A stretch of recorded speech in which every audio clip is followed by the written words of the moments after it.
Viceministro, ¿cómo está? Buenas tardes. ¿Qué tal? ¿Cómo está? Gusto de saludarlas. A sus órdenes. Igualmente, muchas gracias.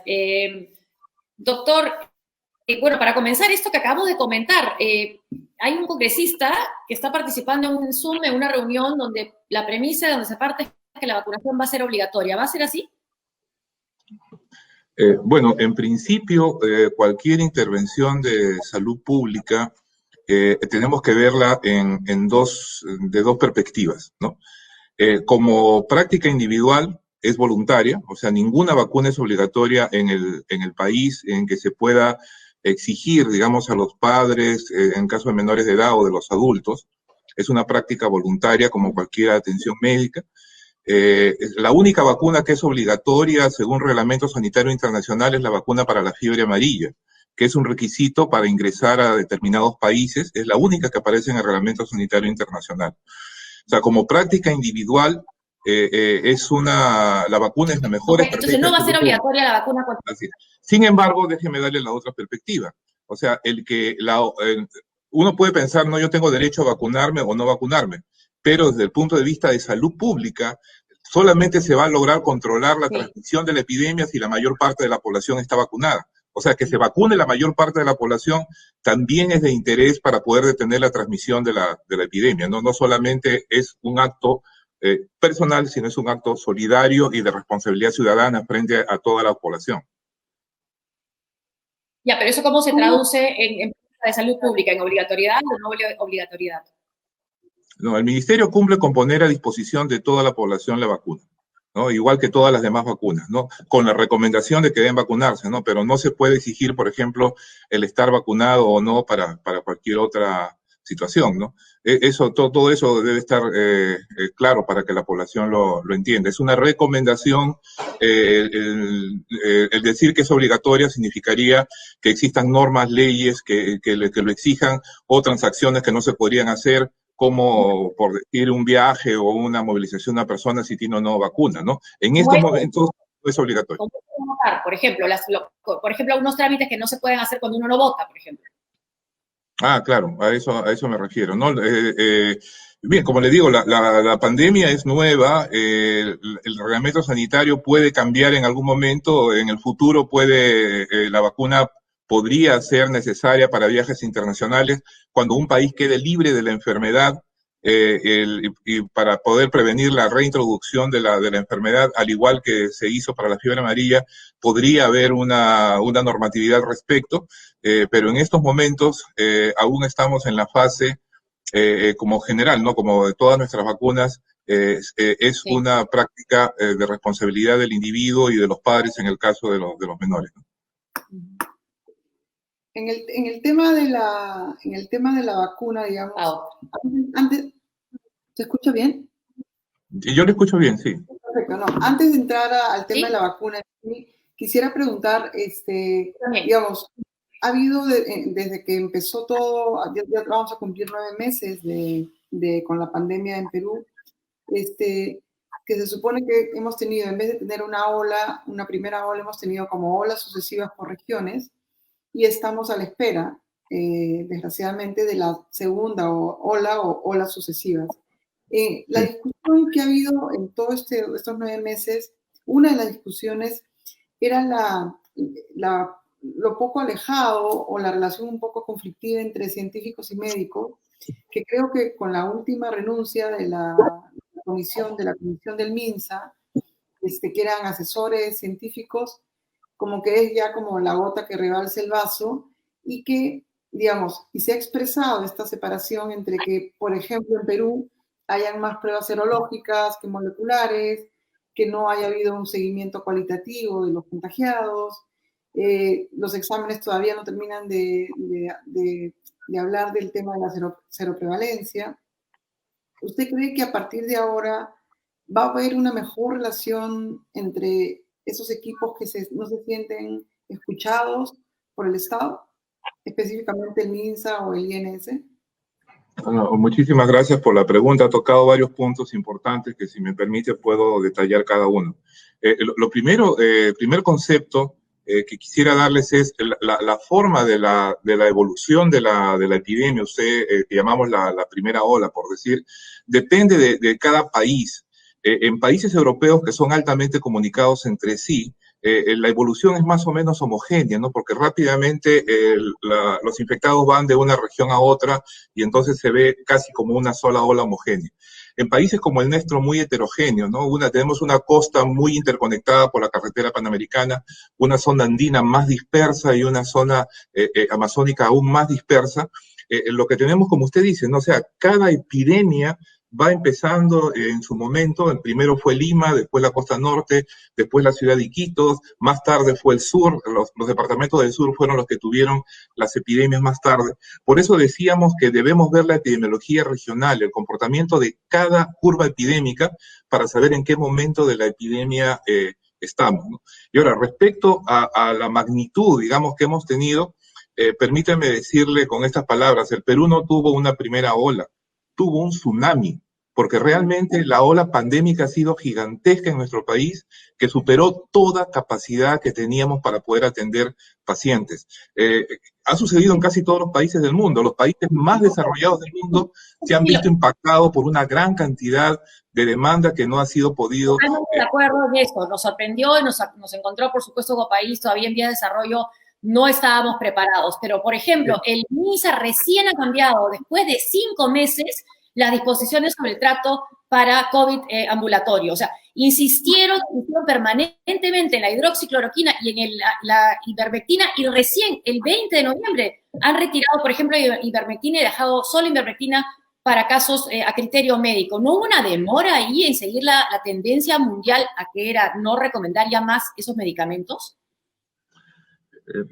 Miren, lo que usted acaba de decir tiene relación con la otra pregunta acerca de los grupos de trabajo de las comisiones, que también lo voy a comentar. Y lo que revela es que no es fácil tomar esas decisiones. Incluso dentro de la comisión del grupo de expertos, donde hay reconocidos expertos nacionales, académicos, ha habido discrepancias y siguen habiendo discrepancias. Y lo que pasa es que lo que hemos aprendido en las universidades todos, de cuál es la jerarquía de evidencias para poder tomar decisiones. Sabemos que lo que está arriba en la punta son los metaanálisis, las revisiones sistemáticas, que se pueden hacer cuando hay varios estudios y podemos ver si los resultados de los estudios hay consenso o no. Más abajo están los ensayos clínicos aislados, donde a veces si vemos 2, 3 ensayos clínicos, de repente 2 dicen que sí y 1 dice que no. Más abajo están los estudios observacionales y más abajo están los juicios de expertos, ¿no? Las opiniones de personas. Cuando empieza la pandemia no había nada de esto. Y lo único que teníamos es... Sí, 5 meses después recién cambia. Mire, hace un par de días acaba de salir un estudio publicado sobre ivermectina que estamos revisando, donde encuentra que existe cierta efectividad cuando se usa inicialmente. Entonces, lo que pasa es que hay observaciones, hay algunos estudios que nos pueden decir in vitro, aparentemente hay una inhibición de la replicación del virus. No habían estudios clínicos y, como le digo, se sigue investigando. Los grandes estudios, el Solidarity que se está haciendo la OMS, aún no están cerrados. Como usted dice, 9 meses después se sigue investigando y no es fácil tomar esas decisiones.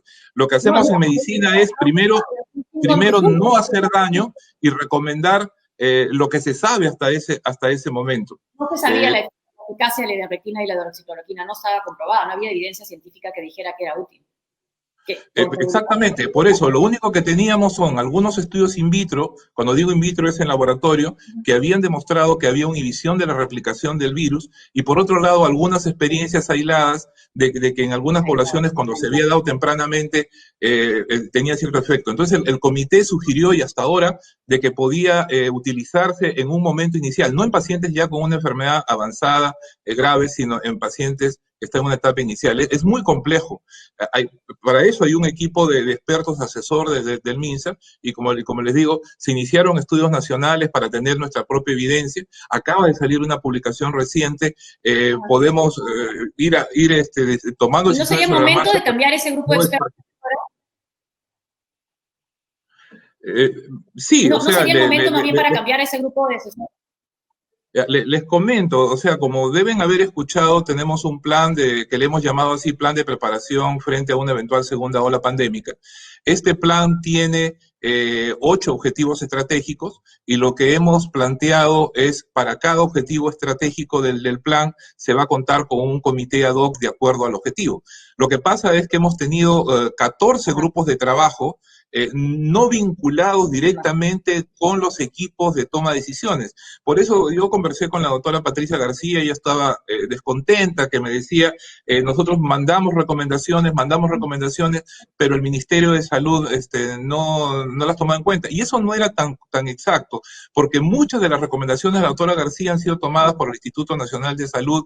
Lo que no hemos tenido quizás es esta vinculación. Se formaron las comisiones por un lado, por otro lado estaba el grupo de trabajo del Ministerio de Salud, y no fue fácil. Yo me pude reunir con algunos de los grupos de trabajos a lo largo del tiempo, me he reunido con el comité de tratamiento, con el comité de ética, etcétera, con algunos grupos, pero no ha sido fácil. Con esta nueva organización, ligando los objetivos estratégicos a equipos técnicos del Ministerio y a equipos de asesores específicos para el tema, pensamos poder mejorar la organización para responder y tomar... ¿Van a tener una mejor comunicación? ¿Perdón? No. Sobre todo eso, responder y tomar decisiones, porque usted ha visto sobre cómo responder y tomar decisiones ante una inminente segunda ola. ¿Usted ha visto las imágenes del hospital regional en Arequipa? Las acabamos de poner al comienzo del programa. Carlos, no sé si la puedes poner esas imágenes. Las he visto con la lluvia y que inunda el segundo piso donde está la sala COVID. En ese segundo piso, no sé si la podemos poner, por favor, Carlos, con la lluvia. Las obras que no están terminadas porque no se les paga a los contratistas, el déficit de médicos, están realmente llamando a una llamada de alerta, de auxilio de los médicos del hospital regional. ¿La tenemos ahí? ¿Qué les puede responder usted? ¿Qué va a hacer desde el MINSA? Ahí está. Bueno, sí, lo vi temprano cuando lo pasaron ustedes. Le he comunicado al viceministro Bocángel, que él es el otro viceministerio de donde está el área justamente de prestaciones, y ellos son los que tienen relación con los hospitales. Si bien es cierto, la infraestructura hospitalaria, su supervisión, mantenimiento está a cargo de los gobiernos regionales, le he comunicado al viceministro Bocángel para que esté al tanto de lo que está sucediendo y pida información inmediatamente, ¿no? El problema de infraestructura nacional, sin duda, es un... La información está ahí, la información la tiene la Defensoría del Pueblo de Arequipa también, que ha ido, ha investigado, ha tomado las fotos, o sea, la información está, lo que hay que tomar son acciones. Por eso mismo le digo, o sea, ¿quién toma las acciones? Acordemos que estamos en un país descentralizado con gobiernos regionales donde se han transferido las funciones de salud entre ellas. El ministerio es el ente rector, pero como ente rector no podemos estar supervisando lo que pasa en cada hospital. Tenemos direcciones regionales de salud descentralizadas, me acabo de comunicar con el viceministro Bocángel, él para que se comunique y vea qué está sucediendo, si la dirección regional de salud correspondiente ya ha tomado acciones al respecto, ¿no? Y saber por qué ha sucedido. En esa línea, viceministro, quería preguntar... La pandemia es una emergencia nacional. Sí, con la crisis política y con lo que hemos pasado, pero ha habido una denuncia de el Foco, donde hablan que el Ministerio de Salud, las deudas parecen ser letra muerta, han hecho una lista de todas las deudas que se están debiendo por el tema de la pandemia, y son deudas millonarias que están esperando y que llegaron en momentos justos con balones de oxígeno, bueno, con muchas cosas que necesitábamos como país para atender la emergencia. Sé que es un tema, claro, de dinero, administrativo, pero me imagino que se ha movido, que se ha aletargado por la crisis que acabamos de vivir. Pero quería saber si había algún tipo de reunión, respuesta a todas estas empresas que están esperando sus pagos de parte del Estado peruano.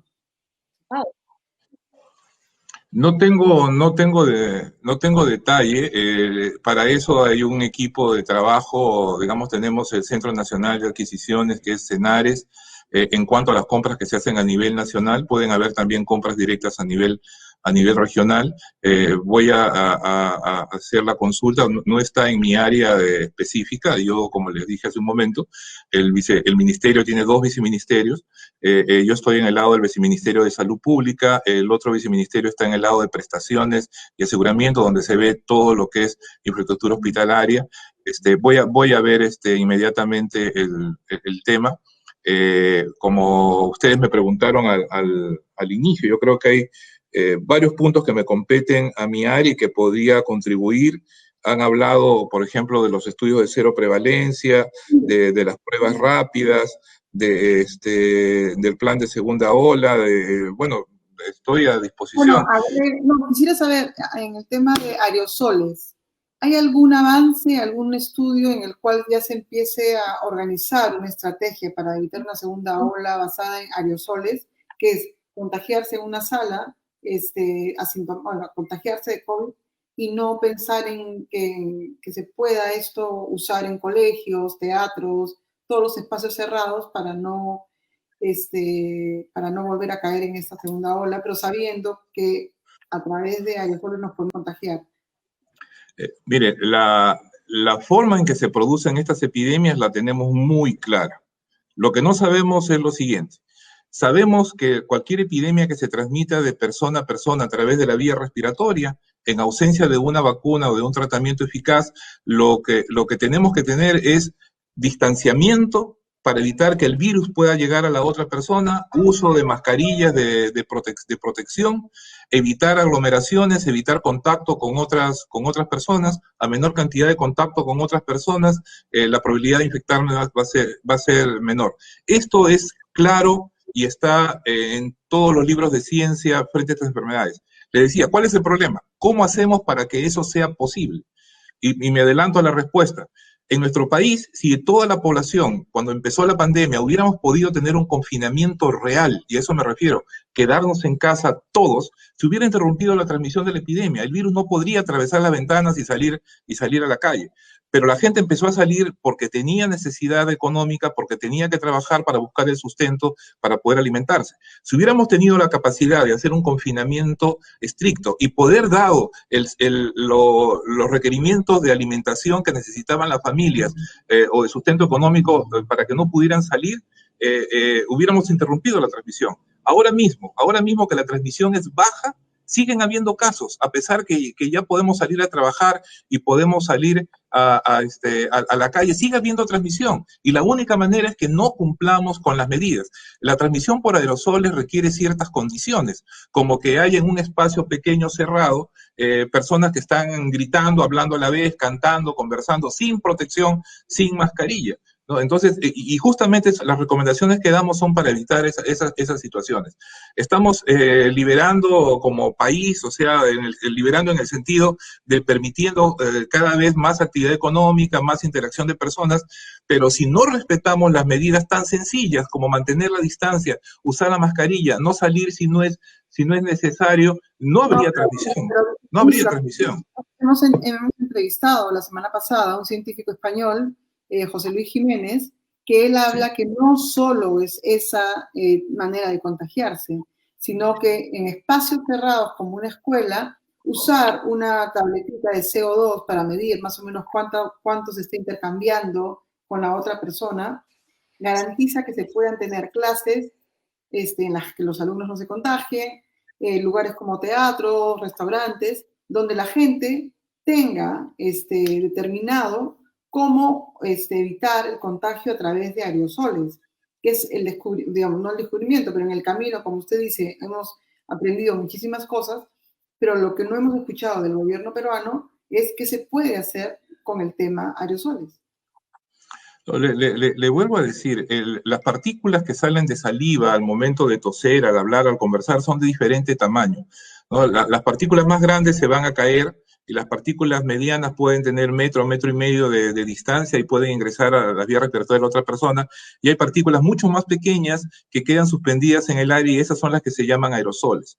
En principio los aerosoles se forman cuando hay, por ejemplo en los hospitales a un paciente se le está nebulizando o se le está haciendo un aspirado bronquial, etcétera, o está en intubación en cuidados intensivos. En esas circunstancias cuando se generan mayor cantidad de aerosoles. También se pueden producir en una conversación usual, pero si están varias personas hablando a la vez, como en un bar, o peor, si están cantando o están gritando, la producción de aerosoles y la cercanía de las personas es lo que facilita la transmisión. No es que sea una situación excepcional o anormal. En España ha tenido que cerrar nuevamente los colegios, ¿no? Veamos la salud pública en general. España ha tenido que volver a cerrar los colegios, ellos tomaron diferentes medidas, como que los niños menores de 12 años no usaran mascarillas, que salieran al recreo por turnos, etcétera, pero lo que tuvieron fueron brotes en poblaciones escolares que les ha obligado a cerrar nuevamente. No nos desviemos de la estrategia básica, perdón.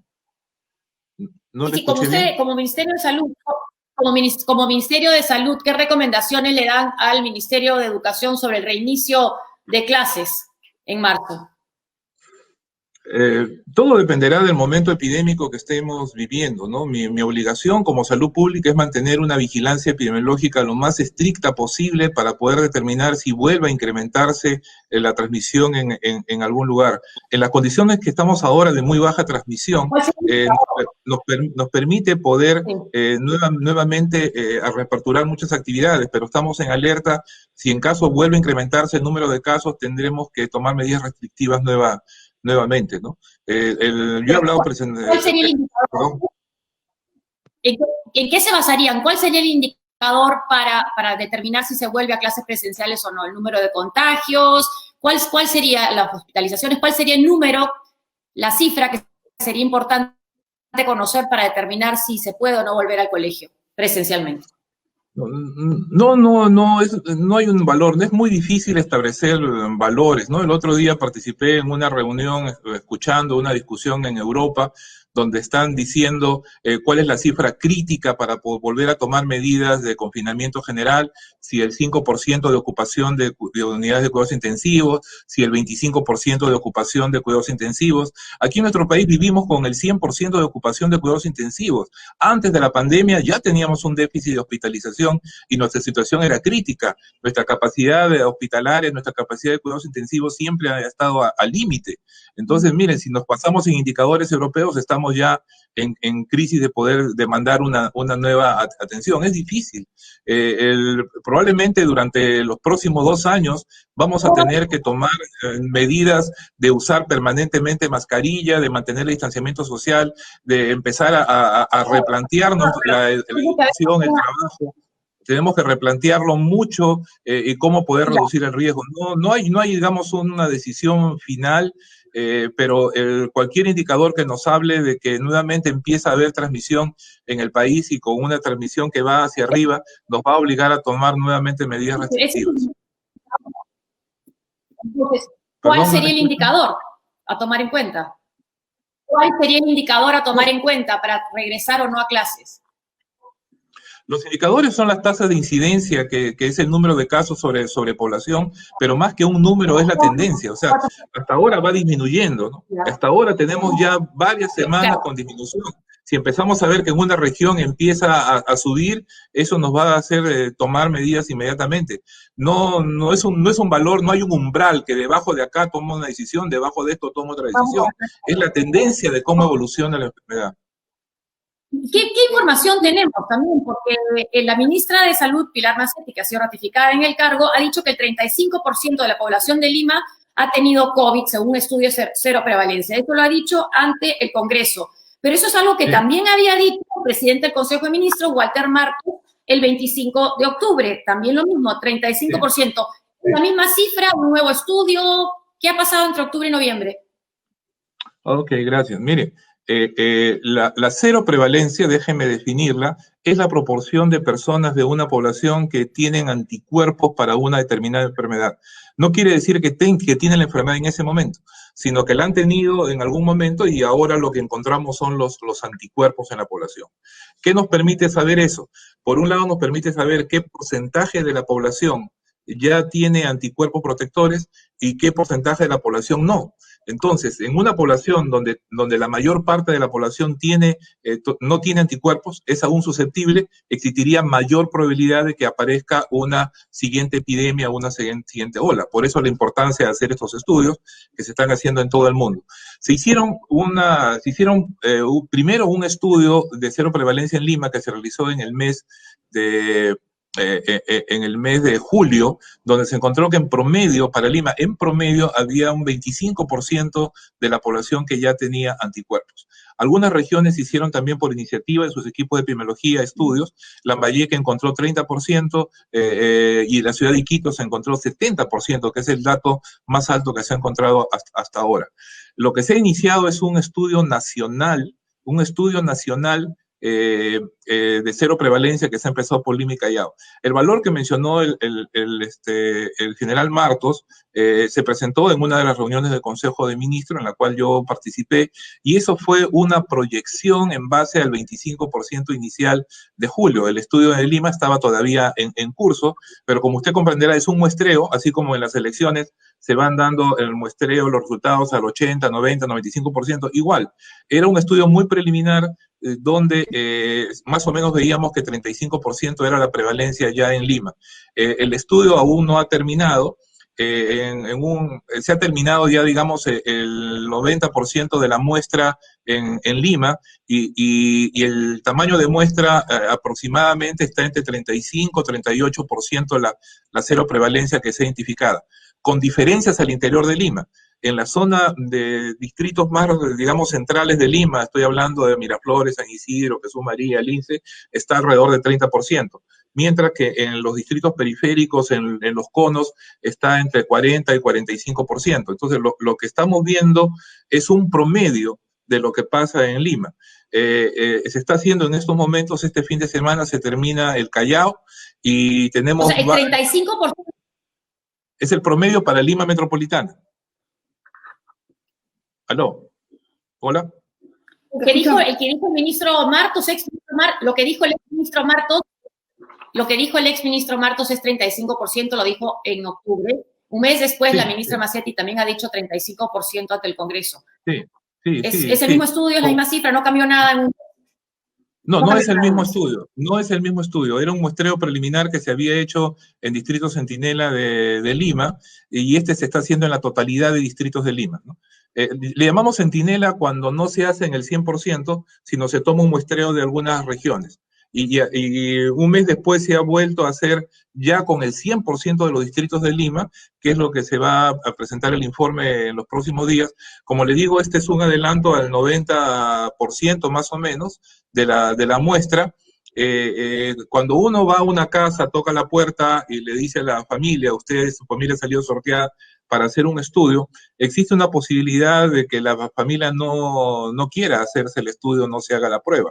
Entonces tenemos más o menos un 10% de rechazo en algunas zonas de Lima, y se está completando, digamos, el muestreo que falta. Si me permiten, aprovecho para decirle a la población que así como ha habido mucho interés en participar en los ensayos de la vacuna, el participar en los estudios de cero prevalencia también es contribuir con el país a un mejor conocimiento, y que si les toca su vivienda sorteada, colaboren con el estudio, porque eso va a ser de utilidad para poder tomar las medidas de salud pública en toda la población, ¿no?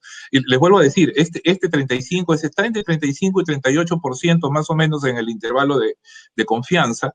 Es con la primera prueba. La primera prueba que hemos hecho es la prueba de serológica que le llamamos la prueba rápida, pero se han tomado muestras de sangre que están siendo procesadas para otros análisis más específicos, como ELISA, inmunofluorescencia, etcétera, que son pruebas que miden anticuerpos y tienen mayor sensibilidad para detectarlo.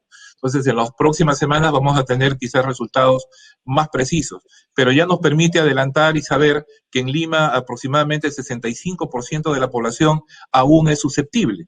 y también nos permite saber que hay mayor cantidad de susceptibles en las poblaciones de las zonas, digamos, del centro de Lima. Quizás los que pudieron cumplir mejor la cuarentena y estar en su casa, tenemos esta paradoja ahora de que hay la mayor cantidad de susceptibles, lo que nos obliga a seguir manteniendo las medidas de cuidado, de distanciamiento, de uso de mascarilla, porque podríamos estar en riesgo si no las cumplimos. Entonces, ¿por qué ampliar el aforo de las tiendas en esta situación? Perdón, no le copié bien, no le escuché bien. ¿Por qué ampliar, por qué tomar medidas sobre la economía como ampliar el aforo en las tiendas cuando la situación está, como usted acaba de decir, todavía hay más del 60% que se puede contagiar? Exactamente, son susceptibles, quiere decir que tienen riesgo de infectarse porque no tienen anticuerpos protectores. Las decisiones se están tomando en base a la tendencia que está disminuyendo la transmisión en la comunidad. O sea, no en relación al porcentaje de susceptibles, a lo que está disminuyendo la incidencia, es decir, el número de casos nuevos que aparecen día a día, está disminuyendo muchísimo. Entonces, la probabilidad de infectarse reduce, pero no desaparece. El que se aumente el aforo de las tiendas, del transporte público, o que puedan salir los niños, eso no quiere decir que ya podemos quitarnos la mascarilla, o hacer grupos, o abrazarnos, besarnos. Tenemos que seguir tomando las medidas de distanciamiento social. Mire, algo tan sencillo, si toda la población mantuviera la distancia, el distanciamiento social, usara mascarilla permanentemente, probablemente no necesitaríamos ningún confinamiento ni ninguna medida restrictiva. Las medidas se van escalando, desde medidas que tienen que ver del comportamiento personal a medidas normativas y restrictivas. Bueno, pero si estamos hablando de eso, hay un alto grado de hacinamiento y podría pensar con las máquinas estas de CO2, como repartirse lo que te mide digamos, las pulsaciones, ¿no? O sea, buscar una manera en que, además de que, sabiendo de que eso no va a cambiar, que son la gente que vive con muchas personas en su casa, poder hacer que con el tema aerosoles la cosa se pueda controlar mejor. Mi pregunta... permítame comentarle sobre esto. No tengo información precisa sobre lo que usted me dice de lo del CO2, pero déjeme decirle algo. Quizás se ha malinterpretado desde un inicio cuál es el rol de una prueba diagnóstica y cuál es el rol, por ejemplo, de elementos electrónicos como el trazado de contactos electrónicos, de esas cosas, ¿no? Al final, ¿qué es la información que nos da? Yo, como médico, no necesito un resultado de una prueba para tomar una decisión terapéutica. La decisión se toma en base a la clínica del paciente. Es decir, llega un paciente a la emergencia, tiene sintomatología respiratoria, yo debo iniciar el tratamiento independientemente tenga un resultado de una prueba o no. Ninguna prueba es el 100% sensible. O sea, un resultado negativo no debe impedir mi atención médica. Por otro lado, tampoco debo depender de un resultado de una prueba o de un indicador para tomar medidas de distanciamiento social. Yo no debo esperar que el celular me suene y me timbre para decirme cerca hay alguna persona infectada para que yo mantenga distanciamiento o use la mascarilla. Hay diferentes conceptos dentro de esto que se ha hablado del trazado de contactos electrónicos. Hay diferentes conceptos. Uno de ellos es la comunicación por Bluetooth entre los celulares para que en algún momento alguien detecte que hay otra persona infectada cerca. Debemos pensar que hay personas infectadas permanentemente alrededor de nosotros y tomar siempre las medidas, siempre el uso de mascarilla, siempre el distanciamiento, siempre el lavado de manos. No debo esperar que me suene un pitito por ahí para recién modificar mi comportamiento, ¿no? Entonces, si esperamos que una máquina sea la que me proteja, estoy cayendo en un error. Entendemos las recomendaciones que usted está dando, las mascarillas, el lavado de manos, el distanciamiento, pero ¿ustedes también dan recomendaciones sobre la reapertura de la economía o eso lo dejan solamente en manos del Ministerio de Economía? Se ha formado un grupo de trabajo dentro del Ministerio. Hasta ahora está vigente todavía un decreto supremo y una resolución ministerial que encargan a una oficina del Instituto Nacional de Salud que se llama el Centro Nacional de Salud Ocupacional y Ambiental, que tiene que ver con la seguridad y salud en el trabajo, para que evaluara todos los protocolos de reapertura económica.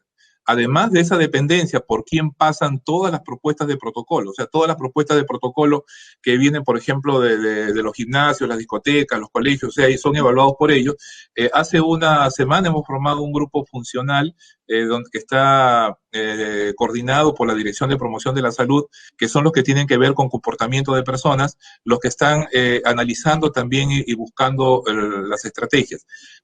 El trabajo de ellos va a través de la ministra de Salud como propuesta a la presidencia del Consejo de Ministros, y es en este espacio, en la PCM, que se toman las decisiones, porque las decisiones no son solamente de salud, o sea, se toman en coordinación con los otros sectores en base a la propuesta que el Ministerio de Salud hace respecto a la opinión de CENSOPAS, que es el Centro de Salud Ocupacional, y este grupo funcional que se ha formado para la reactivación económica, ¿no? Pero es en el espacio de la presidencia del Consejo de Ministros que se toman las decisiones, y por eso es que salen en decretos supremos. Las normas no salen como una resolución ministerial, sino como un decreto supremo que se emite después de que se han tomado estas decisiones. Hay un tema que ha sido, digamos, que le mandó a una carta que hizo Rayi Urum, que es un especialista en ingeniero informático, que no hay transparencia en el tratamiento de los datos. Por ejemplo, hasta ahora no tenemos el valor R por distrito, digamos, a nivel nacional o en Lima, ¿no? El número de camas UCI también por provincia, casos activos, ¿no? Y una de las cosas que parece que no, bueno, que nunca se implementó y que el rastreo por contactos, tanto digital pero cualitativo, digamos, al margen de la maquinita o no usar la maquinita, tener claro más o menos el seguimiento de dónde podría ir el virus ayudaría a tomar también decisiones de gestión pública, que no necesariamente solo son lo que diría un cuadro clínico. Si no me refiero a seguir un virus, tiene que ver con comportamiento educacional, o sea, comportamiento social de la gente, tiene que ver con lo que decía Josefina hace un momento, que es la reactivación económica, que ya está en camino y que no, eso tampoco va a parar, como tampoco va a parar el virus. Entonces, ¿cómo encontrar el centro en el cual, utilizando data que no tenemos acceso todavía nosotros en términos certeros, se puedan tomar políticas que también impidan que el virus se propague? Muchas gracias por la pregunta. Creo que lo que nos falta es conocer qué es lo que realmente tenemos. La información que se requiere para poder controlar una epidemia o para poder conocer la tendencia que tiene una epidemia se llama vigilancia epidemiológica. Esta es la herramienta que se necesita. Pueden haber diferentes modalidades o tecnologías, pero la vigilancia epidemiológica es una de las fortalezas que tiene nuestro país. Yo les invito a que conozcan el sitio web de epidemiología. Todos los días se actualiza la sala de situación. Es una de las fortalezas, entonces, ¿por qué? No le escuché, perdón. No le escuché lo que dijo. Si es una de nuestras fortalezas. No, si esa vigilancia, ese sistema de vigilancia es tan fuerte, ¿por qué nos ha ido tan mal al momento de controlar la pandemia? Y hemos tenido esas cifras tan altas y tan lamentables de pérdida de vidas a nivel del mundo. Claro, la respuesta es clara. La vigilancia epidemiológica nos da la información para poder entender lo que está sucediendo. Pero la vigilancia no es el tratamiento de los pacientes. Empecé diciendo, nuestro país tiene muy limitados recursos. Todos los que hemos tenido un paciente, un familiar grave, sabemos lo difícil que es conseguir una cama de hospitalización en el país en situaciones normales. Y cuidados intensivos, antes de la pandemia, siempre las unidades de cuidados intensivos estaban llenas. Los hospitales se preparaban de acuerdo a su número de camas para poder abastecer, por ejemplo, el Hospital Regional de Ica, para poder atender a 100, 150 personas con oxígeno. Pero hemos tenido una demanda que ha superado la capacidad de infraestructura hospitalaria del país muy, muy por encima. O sea, la vigilancia epidemiológica nos permite detectar cómo está creciendo la epidemia y poder dar información a los que están enfrentando la epidemia. Recordemos que cuando hablamos de sistema de salud, no solamente estamos hablando de la cantidad de hospitales tampoco. Nuestra red de salud pública es muy pequeña. La cantidad de profesionales que trabajan en epidemiología y salud pública a nivel nacional son muy pocos. O sea, realmente la pandemia ha estado enfrentando a un ejército muy pequeño, con pocos epidemiólogos. Hay muchos más epidemiólogos a veces en la práctica privada o instituciones universitarias, pero trabajando en salud pública quizás por los sueldos bajos o por la falta digamos, de oportunidades ha sido baja. O sea, lo que quiero que entiendan es que la epidemiología, miren, la epidemiología empezando es una especialidad. Acá yo veo mucha gente que opina, da informes, da opiniones, saca conjeturas sin ser epidemiólogo. Yo no me atrevería a opinar sobre una especialidad que no tengo, y menos en una situación que se requiere mucha experiencia, ¿no? Y algo que tenemos que hacer con nuestro país es regresar a una institucionalidad fortalecida. ¿A quiénes está refiriendo? Tenemos un Centro Nacional de Epidemiología, Prevención y Control de Enfermedades, donde están los mejores epidemiólogos del país y son los que tienen a su cargo el poder analizar la tendencia. No, miren, no, lo digo en general, yo confío en la muy buena intención. ¿Perdón? Está lanzando una acusación así al aire en general. Está lanzando una acusación así en general, al aire. ¿Puede especificar? ¿Puede precisar? No le estoy escuchando bien, disculpe. Voy a repetir lo que ha lanzado usted es una acusación seria. O sea, está diciendo que todo el mundo opina sobre epidemiología y no saben Así es, mire, escúchame. Pero se lo dicen directamente por favor, si me permiten explicar, si usted necesita una opinión sobre cardiología, se la pide a un cardiólogo. Si usted tiene un familiar que necesita un tratamiento especializado, busca al especialista. No es lo mismo ser estadístico o ser matemático que ser epidemiólogo. La epidemiología requiere un conocimiento de la biología, de la virología, de técnicas epidemiológicas, conocer qué cosa es la vigilancia epidemiológica, diferenciar lo que es una tasa de incidencia y una tasa de prevalencia, conocer cómo funciona el sistema de vigilancia. Por ejemplo, escucho por ahí o veo referencias que dicen que hay una gran diferencia entre la vigilancia epidemiológica y el SINADEF. Entonces, si no sabemos que la vigilancia epidemiológica es un sistema de alerta rápido que no necesita ser exhaustiva, o sea, la vigilancia epidemiológica no es un censo. Doctor, preocupa ese tipo de términos. Escucho por ahí. ¿Perdona?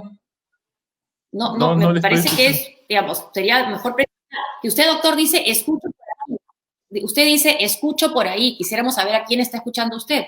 Ok, mire, por ejemplo, cualquier día, todos los días hay varias personas que entrevistan en los medios de comunicación, y uno dice, por ejemplo, se ha detectado un incremento de casos en tal sitio, otro opina que estaban incrementándose por el norte, pero no son datos oficiales. A lo que me refiero es que no recurrimos a las fuentes oficiales que son el Instituto Nacional de Salud, el Centro Nacional de Epidemiología o a las oficinas de epidemiología que existe en cada región de salud del país. Entonces, el dar una opinión de que las cosas están hacia arriba o hacia abajo, cuando no somos los responsables de analizar los datos, puede confundir al país y tomar decisiones equivocadas. A eso me refiero. O sea, lo que me estoy refiriendo es que la institucionalidad del país debe empezar por fortalecer y respetar a las oficinas especializadas en cada uno de los temas, ¿no? Porque guiarnos, por ejemplo, y vuelvo a poner un ejemplo, el trazado de contactos, ¿no? En un momento se decía hay que hacer más y más y más y más pruebas. La prueba por sí sola no protege ni controla. La prueba nos permite saber la tendencia de la epidemia, pero una persona, porque le hacen una prueba de decir, oh, me hicieron la prueba, entonces soy negativo, eso no es vacunarlo. Entonces, ha habido errores de interpretación de las estrategias de salud pública, y lo que estamos tratando es de ordenar las cosas. Yo soy muy abierto a tener la colaboración de diferentes especializadas, de físicos, matemáticos, que nos puedan ayudar, pero tenemos que entender que la epidemiología es una especialidad muy seria y requiere muchos años de formación y de experiencia. Estamos frente a una pandemia sumamente compleja y no debemos tratar de entenderla con datos muy superficiales que no han sido analizados profundamente.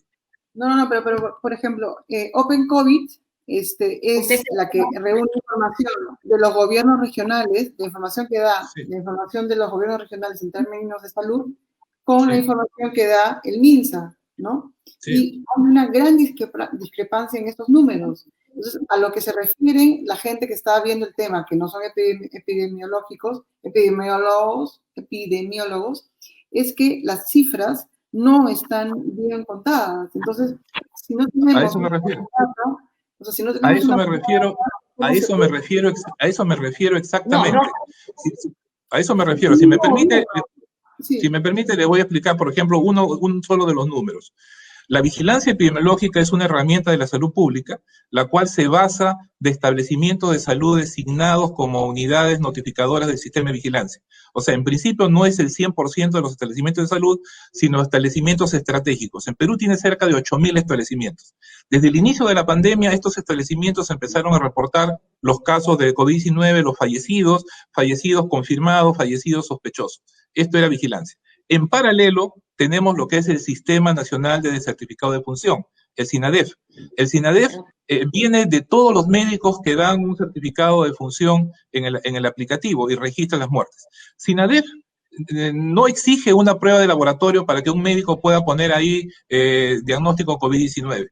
Por lo tanto, era de esperarse que no sean los mismos valores, proceden de dos lugares diferentes. Entonces, no es que el Vigilancia, que es Ministerio de Salud, tenía menos información que SINADEF porque estaban ocultando información, sino que el sistema es así, el sistema de vigilancia no pretende ser un censo exhaustivo, sino son información rápida para tomar decisiones, mientras que SINADEF son certificados de función que cualquier médico que no pertenece a un servicio de salud, un médico privado puede registrar un certificado de función. O sea, era de esperarse que hubieran estas diferencias. Entonces, empezar a ver por qué existen las diferencias es algo que nosotros ya sabíamos.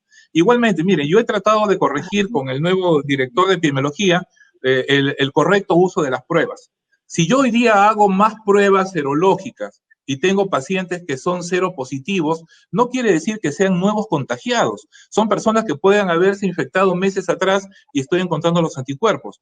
Muchas regiones tienen errores de procedimiento en el cual hacen un despistaje masivo o hacen una campaña en un mercado, ingresan resultados como casos nuevos contagiados como no lo son. Entonces, todo esto se está corrigiendo, estamos conversando, supervisando el trabajo de las regiones para tener los mismos criterios de reporte en todas las regiones. Estamos ahora en un momento en que muchos laboratorios privados hacen las pruebas, envían resultados a las regiones. Entonces, es de esperarse que haya una diferencia en el número. Una diferencia en el número, estamos realizando, digamos, las reuniones de trabajo conjunto para poder controlar esto. Si ustedes revisan las directivas de vigilancia epidemiológica, hemos emitido 2 alertas y una directiva recientemente, hace menos de un mes, donde redefinimos los criterios para que una oficina de epidemiología reporte un caso de COVID-19, justamente para evitar estos errores, ¿no? Pero son errores de cualquier sistema de información y en una situación como esta, digamos, una pandemia que nos ha sorprendido a todos, había esta posibilidad, ¿no? Lo importante es que la información para tomar decisiones la hemos tenido y esa es la función de un sistema de vigilancia. Esa es la función de un sistema de vigilancia. Entonces, lo que yo estoy pidiendo es que fortalezcamos nuestra capacidad institucional y esperamos dejar un Ministerio de Salud mejor organizado para que podamos contar con una mejor capacidad de respuesta. El objetivo debe ser que como salud pública crezcamos como país. Es lo que todos queremos, que se enfrente una segunda ola mejor preparados, que no veamos más esas imágenes como las que hemos visto en Arequipa, que se usen más las pruebas moleculares para tener datos certeros sobre el momento en que la persona está con el virus, para tener además cifras confiables y seguras, y unas pruebas como antígeno que todavía, tengo entendido, no llegan aún, y el Ministerio en temas de administración pública que no paga deudas, también genera desconfianza entre quienes quieren apoyar en la lucha en esta segunda ola de la pandemia. Solo para terminar, doctor, y gracias por acompañarnos, ¿cuál va a ser el plan para aplicar la vacuna? ¿Ya lo tienen hecho? ¿Lo van a hacer público? El planeamiento de la vacuna es complejo en el sentido de que estamos planificando en incertidumbre. Tenemos hasta ahora solamente 2 cosas claras. El acuerdo vinculante con Pfizer para adquisición de vacuna que viene en el primer trimestre del año, empieza a venir en el primer trimestre del año, y tenemos el acuerdo con COVAX, que es esta gran coalición que se ha formado para adquirir vacunas para los países de bajos y medianos recursos, y con ellos no hay cronograma de entrega.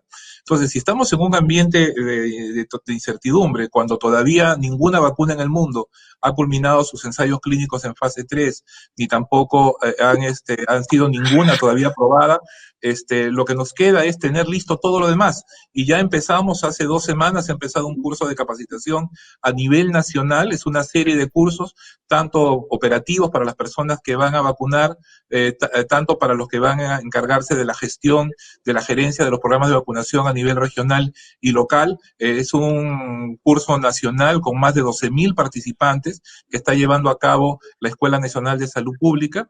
Estamos adquiriendo elementos necesarios para la cadena de frío, para poder garantizar la cadena de frío a todo el país, y estamos en conversaciones con otras agencias del gobierno como la OMPE. Es muy probable que en un escenario de que tengamos la vacuna más o menos junta, pudiéramos utilizar una estrategia tipo OMPE, es decir, que las personas el día de la vacunación que les corresponda acudan al mismo lugar que les toca su mesa de votación.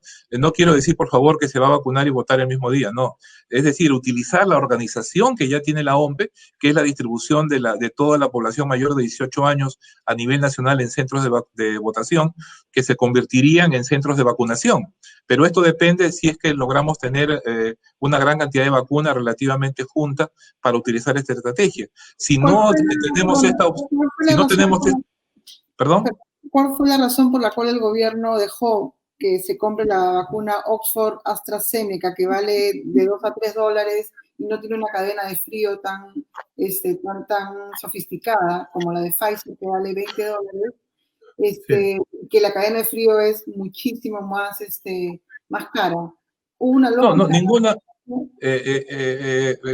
Le vuelvo a comentar, ninguna vacuna se ha cerrado la opción de compra, ninguna, está abierta para todas. Más o menos son 20 laboratorios con los cuales se ha iniciado conversaciones, o sea que se tienen lo que llamamos los acuerdos no vinculantes. Con 12 de ellos se han firmado acuerdos de confidencialidad, que eso permite tener información de primera mano, privilegiada, para conocer cómo van los avances del estudio, las expectativas de precio, etcétera. Y tenemos acuerdos ya vinculantes solamente con COVAX y con Pfizer. Con todos los demás están en proceso de esto que les comento, ¿no? De recibir información de ellos. Esta información es analizada en 3 niveles. Tenemos un comité de expertos en el Ministerio de Salud, tenemos un comité multisectorial, y finalmente es esta instancia, el comité multisectorial presidido por la Cancillería, quienes toman las decisiones. O sea, en este espacio se realizan las negociaciones, pero no se ha cerrado a ninguno, ¿no? Si en algún momento, o si todavía no se ha tomado la decisión de acuerdo vinculante con un laboratorio, es porque aún no tenemos toda la información que se requiere para tomar la decisión. Y la información que requerimos es diversa, es los resultados preliminares de los estudios que se van haciendo, la seguridad de la vacuna, la efectividad, el aparente cronograma de producción, o sea, para cuándo tendrían la vacuna. Por ejemplo, un criterio de priorización es que la vacuna se pueda disponer en el primer trimestre del año. Otro criterio es el precio. Otro criterio, como usted muy bien dice, los requerimientos de cadena de frío. O sea, una serie de elementos que están siendo evaluados por la Comisión Multisectorial presidida por el Ministerio de Relaciones Exteriores, quienes finalmente van a tomar la decisión. Y no se ha cerrado para ningún laboratorio. Pero confirma que con Pfizer sí estamos, ya está cerrado el trato, con Pfizer. Sí, con Pfizer se tiene un acuerdo, le llamamos, es un acuerdo vinculante. Incluso ya Perú ha dado un adelanto del fondo necesario para la vacuna, pero todos estos acuerdos son condicionados. ¿Qué quiere decir esto?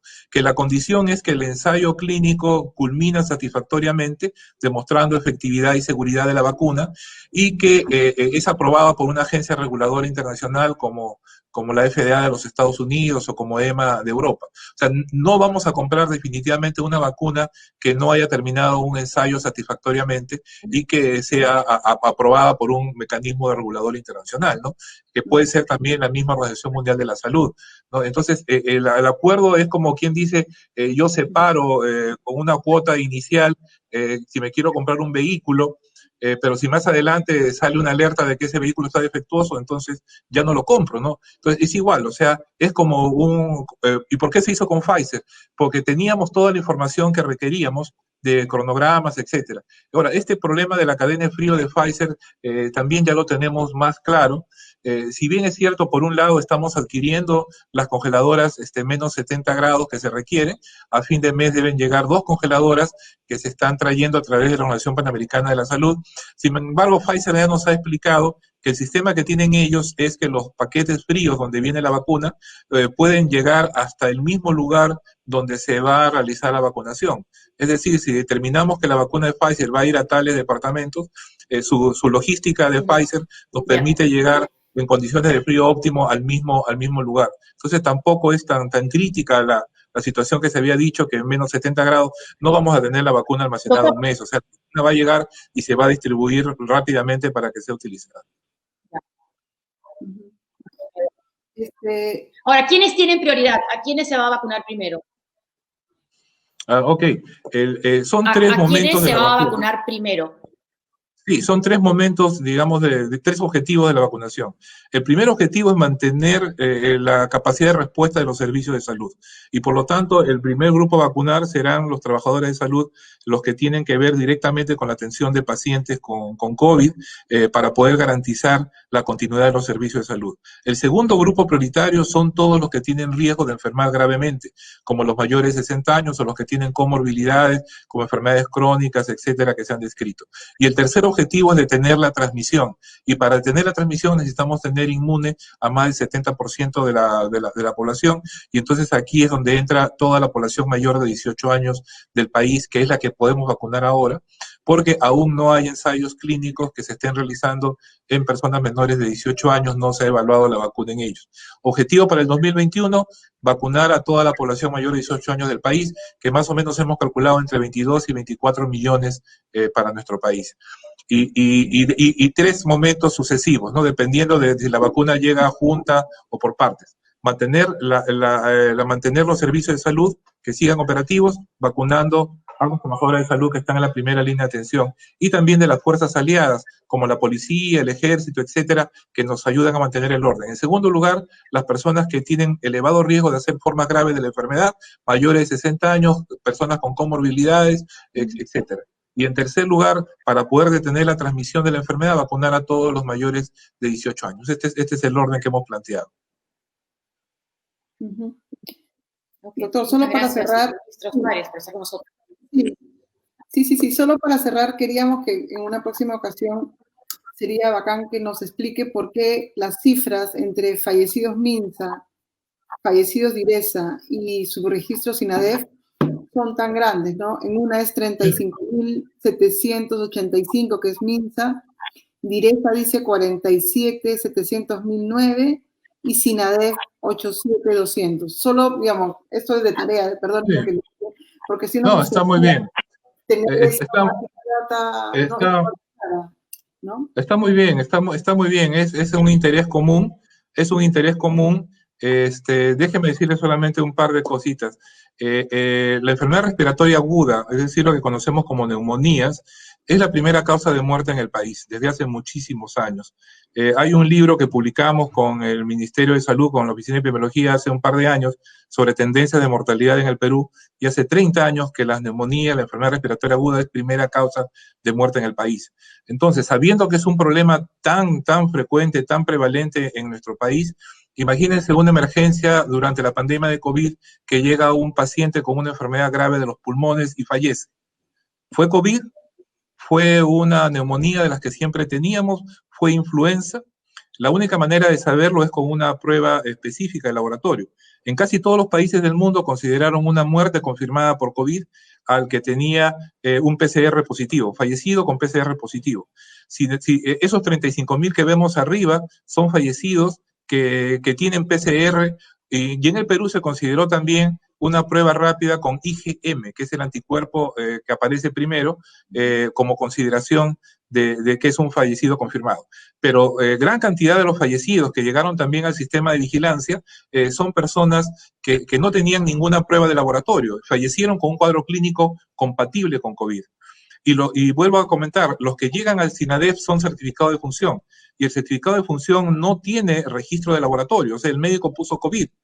¿Qué estamos haciendo? Les comento qué estamos haciendo. Hemos hecho un protocolo de trabajo que ya tiene varias semanas de trabajo en los gobiernos regionales, en las direcciones de salud, a los cuales les hemos enviado todas las bases de datos reportados a nivel nacional y están buscando las historias clínicas, están buscando evidencias, no solamente de laboratorio, sino también están buscando evidencias de si tuvo una tomografía, una radiografía, imágenes compatibles con COVID o un vínculo epidemiológico con un familiar en el que también tenía COVID, para poder reclasificar a los fallecidos, ¿no? Estamos en ese proceso. Esta semana debe salir un informe antes del viernes sobre el avance en la reclasificación, que es un trabajo muy arduo, no es fácil, pero las diferencias se deben sobre todo a eso, ¿no? A los criterios utilizados para poder clasificar los fallecidos. Les puedo decir, no todos los que Ahora, están en doctor, SINADEF por su que propio dice COVID, criterio, por lo que ha visto, sí, por las imágenes, sí, por el sufrimiento, sí, porque a usted sí. 5.000, 87.000 peruanos los que han muerto. Mire, yo no tengo temor en decir que la cifra peruana puede ser mucho más alta, incluso mucho más alta de la que tenemos registrada en SINADEF, porque la pandemia que hemos tenido realmente ha sido algo terrible que jamás nadie imaginó. Yo he trabajado 30 años en el Ministerio de Salud en control de epidemias. Soy quizás uno de los veteranos que enfrentamos el cólera en el 90, el 91, y sabemos que pueden haber epidemias sumamente desastrosas, pero jamás imaginamos algo así. Ningún país del mundo estaba preparado. Y ningún país del mundo sí está preparado para una grave pandemia que sabemos que puede ocurrir en cualquier momento. Yo he regresado al Ministerio de Salud por la convocatoria de la ministra Massetti, después de haberme alejado ya y dedicarme a la vida académica, a la investigación, a la enseñanza, pero regresé porque me lo pidieron pensando en que quizás puedo retomar el trabajo de tantos años en ayudar a preparar al país para enfrentar una pandemia. Esta no va a ser la última pandemia. Incluso la amenaza de una pandemia de influenza grave es permanente. Desde el año 2005 hicimos el primer plan de preparación y respuesta. La pandemia parece que estuviera más cerca la realidad, la cifra de una pandemia. Sí, es muy probable. Incluso sabemos que en el momento más álgido de la pandemia, en algunos lugares del país, muchas muertes ¿Cómo no hacer se ahora que registraron. termina la entrevista? ¿Sí?